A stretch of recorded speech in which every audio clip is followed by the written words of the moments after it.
Richard Bundy, the younger sibling of Ted Bundy, frequently contemplates the intricate relationship they once shared. Ted consistently made efforts to involve Richard in his life, from suggesting joint adventures to including him in diverse outings. This initiative highlighted not just their familial connection, but also a deep-seated camaraderie that transcended typical brotherly relationships. They were not only brothers, but also confidants and best friends. My name is Rich Bundy, and I was Ted Bundy's little brother.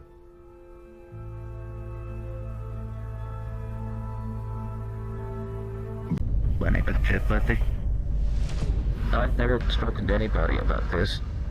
I am looking for an opportunity to tell the story as best I can. Richard cherished the time spent with Ted, especially during school breaks. Summer was a particularly joyous time for him, as he would stay with Ted in Seattle for extended periods. During these visits, they would engage in numerous outdoor activities, including rafting, which was a mutual favorite. The two brothers, alongside Ted's friends Liz and Molly, would often venture out to navigate the rivers nearby, which brought them closer together. Ted's affection for Richard was evident. He admired his younger brother and was always enthusiastic about spending time with him. This admiration was reciprocated by Richard, who viewed Ted as an exemplary figure during his formative years. To Richard, Ted was an embodiment of wisdom and someone who could do no wrong. However, their relationship was not devoid of sudden changes and unexpected moments. One particular incident that stood out to Richard occurred during a visit to Utah, where Ted was attending law school. Unexpectedly, Ted decided to send Richard home earlier than planned, citing urgent matters that needed his attention. This abrupt change left Richard bewildered and hurt, as he had looked forward to spending more quality time with his brother. At the airport, as they awaited Richard's flight, Ted seemed distant and preoccupied. Richard noticed a profound change in Ted's demeanor, a look of horror and disgust that he had never seen before. This expression hinted at inner turmoil and secrets that Ted harbored, which were yet to surface fully. Years later, Richard would reflect on these moments with a mix of nostalgia and sorrow. The joyous memories of their trips and adventures were overshadowed by the grim reality of Ted's later actions. The realization that Ted had been grappling with dark impulses during those times was a painful revelation for Richard. As Ted's criminal activities came to light, Richard struggled to reconcile the brother he knew with the man described in the news. The dichotomy of remembering the loving brother while acknowledging the heinous crimes was a source of deep internal conflict. This turmoil was compounded when Ted was arrested, prompting a whirlwind of media attention that often portrayed Ted in a solely negative light. The subsequent trials and revelations about Ted's crimes had a profound impact on Richard. He grappled with the public perception of his brother versus his personal memories. The weight of these revelations led Richard to periods of deep reflection and depression, where he would isolate himself, struggling to come to terms with the stark contrast between the brother he loved and the serial killer the world saw. Richard's journey through this complex emotional landscape was characterized by a need to protect himself from the pain. He sought solace in mundane activities, like skateboarding, to distance himself from the overwhelming reality of his brother's actions. His coping mechanisms reflected a deep-seated need to maintain some semblance of normalcy amidst the chaos. Reflecting on his relationship with Ted, Richard acknowledged the impact it had on his view of life and relationships. He learned to navigate life's challenges with a cautious yet hopeful outlook, always aware of the shadows cast by his brother's legacy. His experiences underscored a poignant narrative of brotherhood intertwined with tragedy, shaping his perspective on life and the complexities of familial bonds. Liz Kendall struggled to reconcile the reality of her boyfriend Ted Bundy's sinister actions with the man she deeply loved.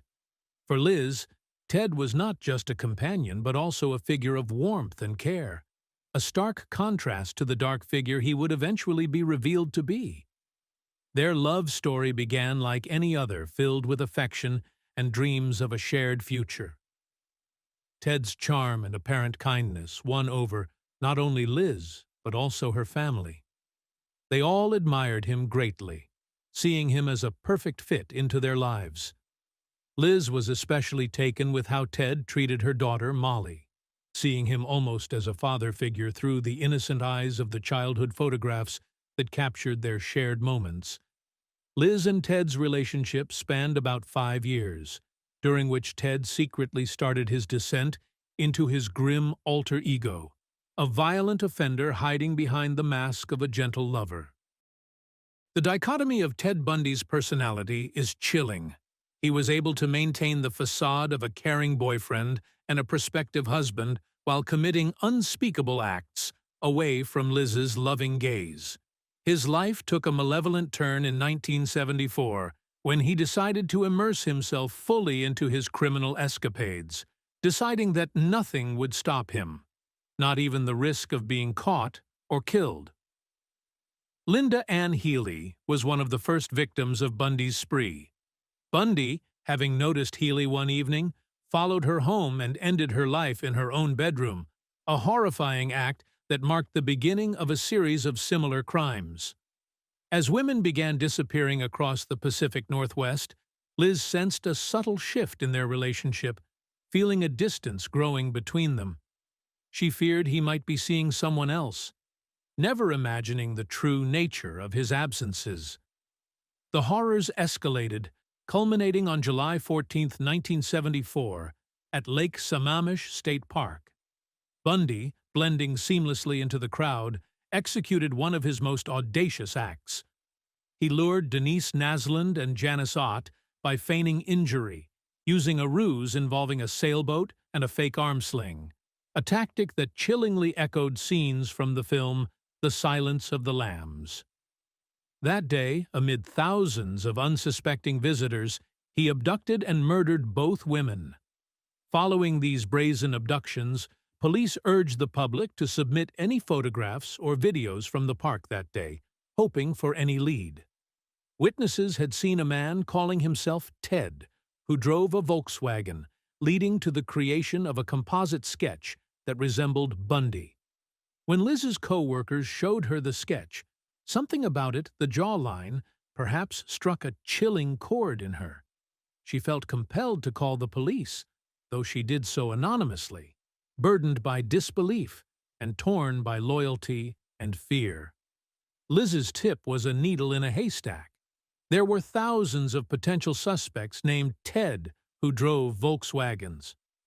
Despite the tip, Bundy's spotless record and the limitations of detective work in the 1970s, marked by the absence of DNA evidence and less sophisticated methods, allowed him to evade capture for a while longer. As Liz and Molly share their story in the documentary Ted Bundy Falling for a Killer, they break nearly 4 decades of silence, revealing the profound impact Bundy had on their lives.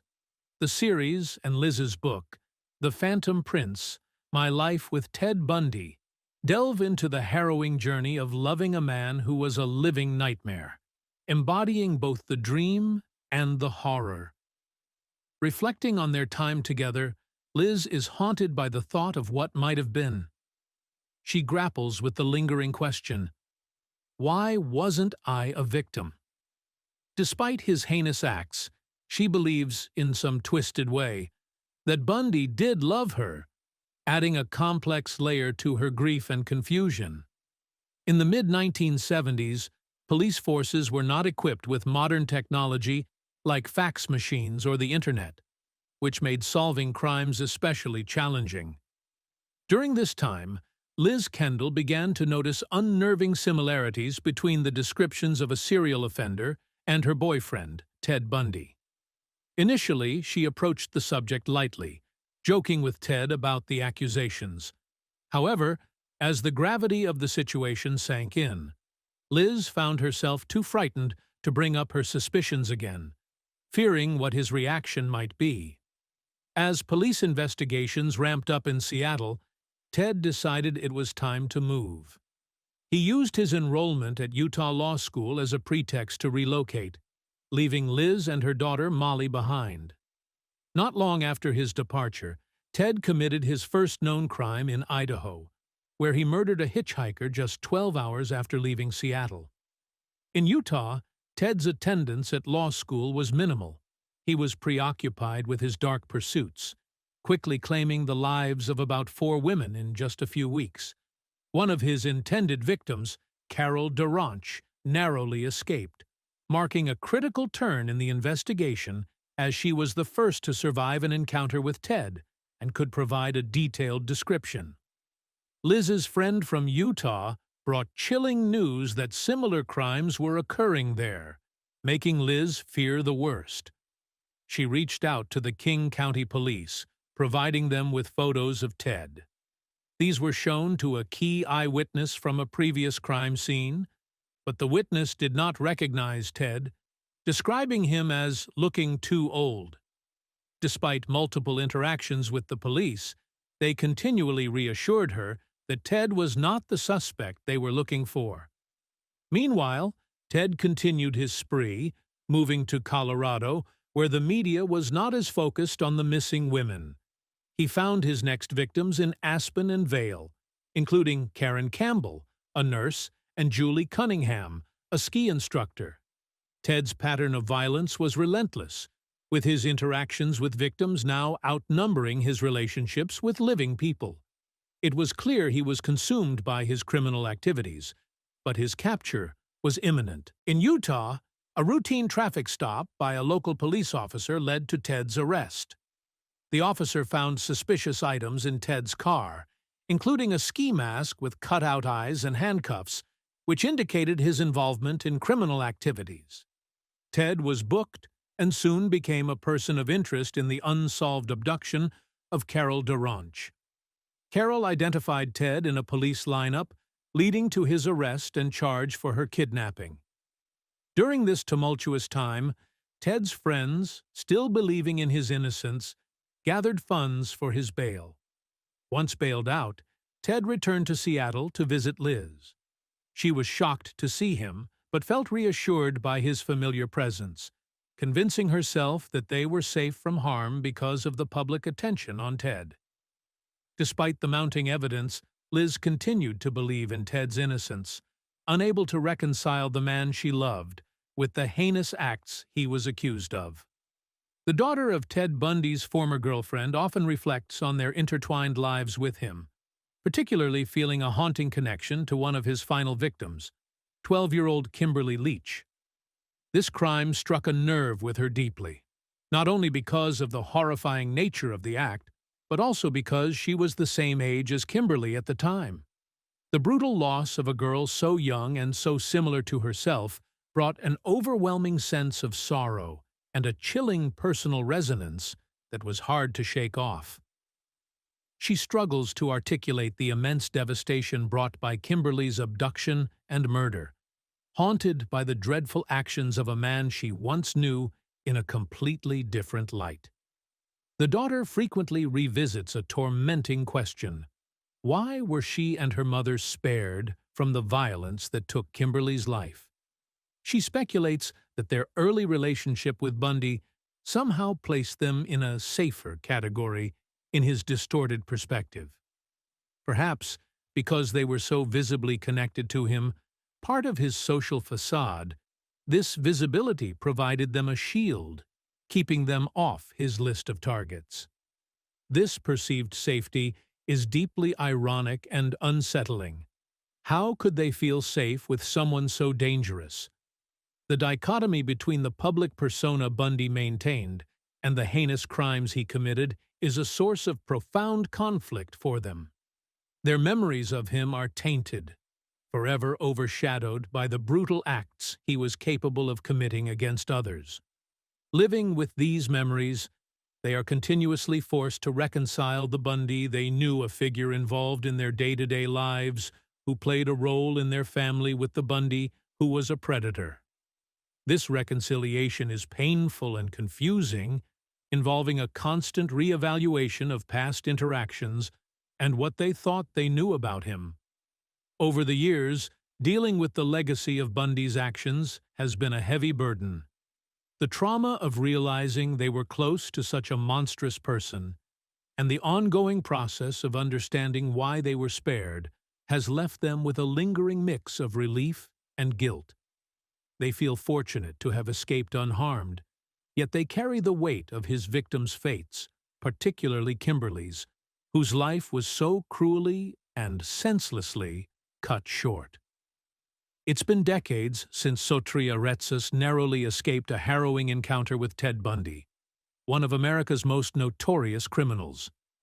Despite the passing years, the memories of that snowy day in Seattle in 1972 remain vivid and haunting. Sotria was 22 at the time, a young woman waiting for a city bus to take her to her classes in Renton. When a car pulled up, the driver, a seemingly friendly young man with wavy hair and dark eyes, offered her a ride.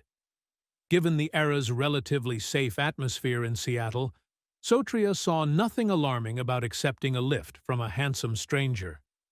As they drove down Rainier Avenue South, it quickly became apparent that this ride was anything but ordinary. The man, Ted Bundy, soon revealed his sinister intentions. He began to berate her for accepting the ride, ominously declaring that she would never reach her school. Trapped in the car with no door handle to escape, Sotria's situation grew increasingly dire. As they continued driving, Bundy's behavior became more threatening. He shouted at Sotria, questioning her decision to enter his car and bluntly stating that she would never make it out alive. At that moment, Sotria considered jumping out of the car, but the missing door handle made it impossible. She was stuck, hurtling towards an unknown fate, with a man she now realized was no good Samaritan. During this terrifying journey, something unexpected shifted Bundy's focus.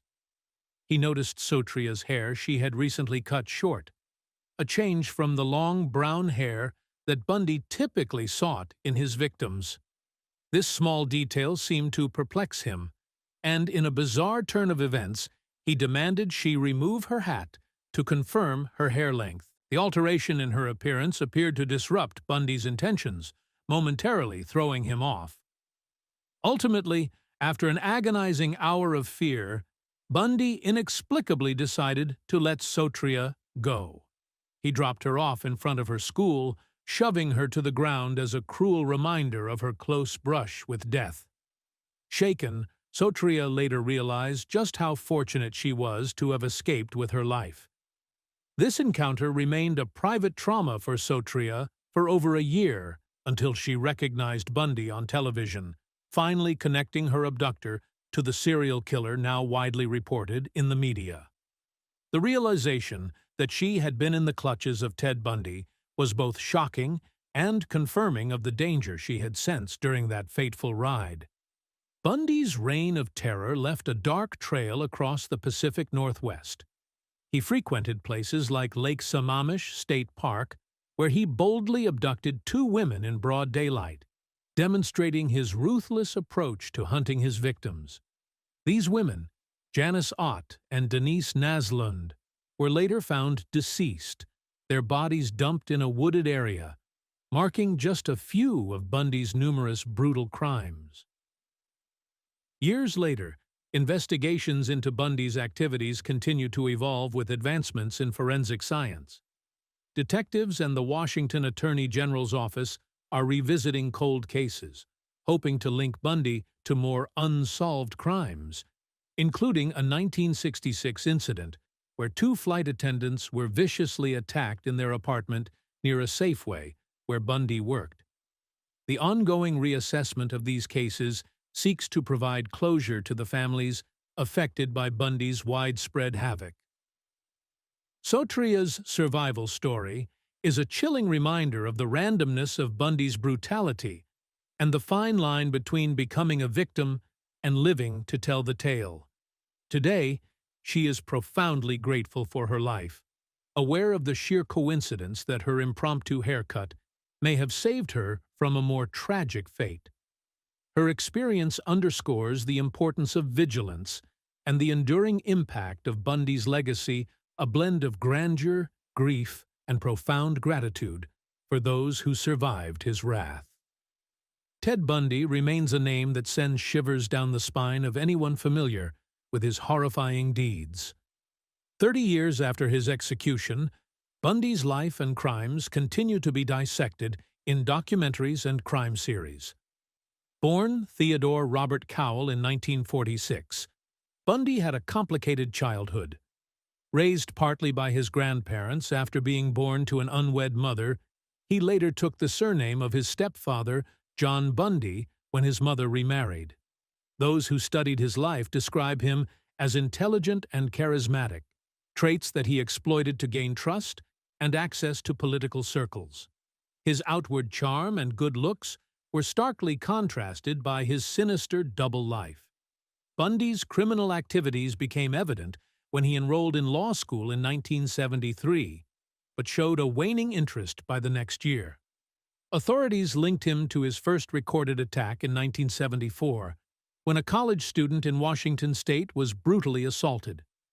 This incident marked the beginning of a series of disappearances and crimes, primarily of young women, that continued throughout the summer and beyond. His method was ruthless and calculated.